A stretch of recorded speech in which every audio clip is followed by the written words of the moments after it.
mensyirikkan Allah, menghapuskan pahala. Allah berfirman dalam surat Al-An'am ayat 88. Dzalika hudallah yahdi bihi man yasha'u min ibadi walau asyraku lahabita anhum ma kanu ya'malun. Itu adalah petunjuk dari Allah, yaitu Allah memberikan petunjuk kepada siapa yang dikehendakinya dari para rasulnya. Itu pilihan Allah. Nah, kalau para rasul melakukan kesyirikan, maka akan hapus amalan mereka. Lihat, para rasul alaihi wassalatu wassalam, kalau melakukan kesyirikan saja dihapus pahalanya, bagaimana orang-orang yang di bawah mereka? Di dalam ayat yang lain, surat Az-Zumar ayat 53, Allah Subhanahu wa taala berfirman, "La in asyrakta la yahbatanna 'amaluk." Wahai Muhammad sallallahu alaihi wasallam, jika kamu melakukan kesyirikan, maka sungguh benar-benar, di situ ada lamut taukid, nunut taukid, sungguh kamu akan benar-benar menghapus amalmu. Hapus amalnya, Pak. Pertanyaannya, Pak, sama. Dan ini ada hadiahnya. Siapa yang benar jawabannya? Sekarang benar. Kenapa kesyirikan menghapuskan pahala? Saya jawab. Perhatikan. Allah Subhanahu wa taala berfirman di dalam Al-Qur'an, ya. Inna syirka la zulmun azim. Kesyirikan adalah kezaliman yang sangat agung. Inilah penyebab kenapa orang yang berbuat syirik amalannya terhapus. Karena dia telah melakukan kezaliman yang paling agung. Apa kezalimannya? Yaitu, coba Pak bayangkan, sebelum saya sebutkan, mudah-mudahan ini kita tutup dengan ini. Ini keadaan sudah gawat ini. Ya, tenang ya insyaallah. Baik, perhatikan baik-baik. Ya, kenapa kesyirikan, kezaliman sangat agung? Lihat. Sebelum saya masuk kepada kesyirikan sangat agung, saya ingin bercerita sebuah hadis.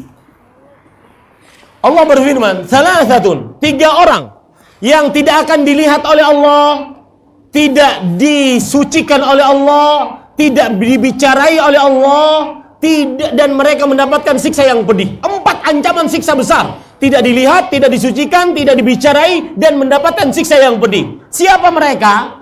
1. Seorang syekhun zanin, orang tua renta berzina, umur 80 tahun megang botol gemetar berzina. Mendingan mikirin apa? Tanah kuburan dia di mana? Berzina. Artinya apa? Orang ini nggak punya motivasi berzina, maka dia berzina. Maka itu namanya kurang ajar. Yang kedua, siapa orang ini? Malikun kadzab. Raja tukang dusta. Ngapain raja berdusta? Nggak ada manfaatnya raja berdusta. Kenapa? Karena semua di tangannya. Mau dia perintah, mau dia larang, semua di tangannya. Nggak harus saya berdusta. Artinya dia tidak ada motivasi untuk berdusta. Yang ketiga, yaitu ailun mustakbir, miskin sombong. Ente yang rumah gedongan. Nih, gua punya sepeda ontel. Kan nggak cocok, miskin sombong. Nggak ada motivasi untuk bisa apa? Sombong. Nah, maka Pak, kesimpulannya, semua dosa yang dikerjakan tanpa motivasi, maka dosa siksanya lebih berat. Sama, saya minum, kenapa? Motivasinya apa Pak? Haus. Makan, motivasinya apa? Lapar. Ada orang melakukan dosa nggak ada motivasi, itulah kesyirikan. Apa kurangnya Allah? Maha pencipta, maha pengatur, maha berkuasa. Kenapa pergi kepada dukun? Apa kurangnya Allah? Maha pencipta, maha pengatur, maha berkuasa. Kenapa percaya kepada jimat? Kenapa percaya kepada tukang ramal? Bahkan subhanallah, di negeri kita ini tukang ramal kadang-kadang pasang iklan. Pasang iklan, Pak. Tukang ramal pasang iklan.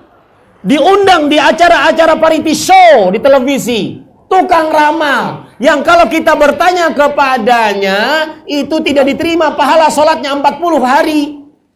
Diundang sebagai tamu terhormat. A'udzubillah. Apa kurangnya Allah Subhanahu wa ta'ala? Paham maksud saya, Pak? Di situ zalimnya syirik. Allah telah memberi nikmat, Allah telah memberikan apa saja yang kita butuhkan, yang tidak kita butuhkan. Allah cuma minta satu. Dan permintaan Allah itu bukan karena Allah butuh. Kita yang perlu sama Allah. Ibadah engkau kepadaku.